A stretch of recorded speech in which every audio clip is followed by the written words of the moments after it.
I want to welcome you back to another video, and if it's your first time here, my name is Young Fizz. I also go by mr.dopestatus on Instagram. You can follow me there, and I make helpful machine tutorials as well as other audio related content. Today we're going to be taking a look at the integration between Maschine Plus and the Kontrol S61, more specifically the Maschine 3.0 software and the Kontrol series keyboard. So what I want to do is kind of show you the basic functionality with the integration. So it's going to be a short tutorial here. I just want to kind of show you again the basic functionality between the Maschine Plus and then the Kontrol S61. So without further ado, hit that subscribe button and let's get right into it. So right now I have a session loaded up here in Maschine 3, and what I'm going to do is just go ahead and hit play and kind of explain what's going on here.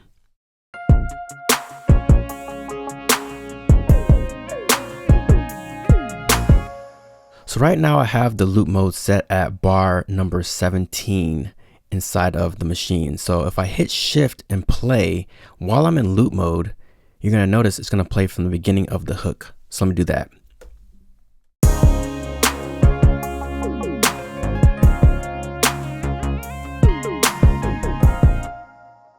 So as you can see, we have our basic transport controls here. We have the play, we have record, we have the count in, we have stop, we have the loop functionality right here.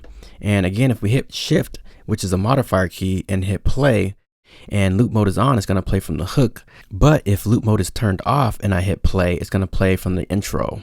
Next thing we have here is our metronome. So we can activate our metronome just by simply hitting the metro button, and I'll hit play so you can listen to that here.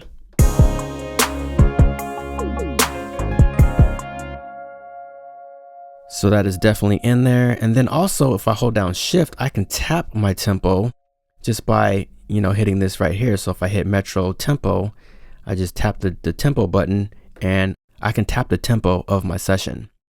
And then the last thing I want to show you here is as I switch between the different groups here. So I'm inside a machine, and again, I'm just going to switch between the different groups. So if I change it over to the kick like I just did there, basically I have my EQ settings on my kick. And if I hit this arrow right here, I can arrow over and change more settings as well. And then if I have more than one plugin on the track, I can use these up here to basically scroll through my different effects that I have inside a machine. So really convenient way to really just adjust your settings so you don't have to reach for your machine. You can do it all pretty much right here.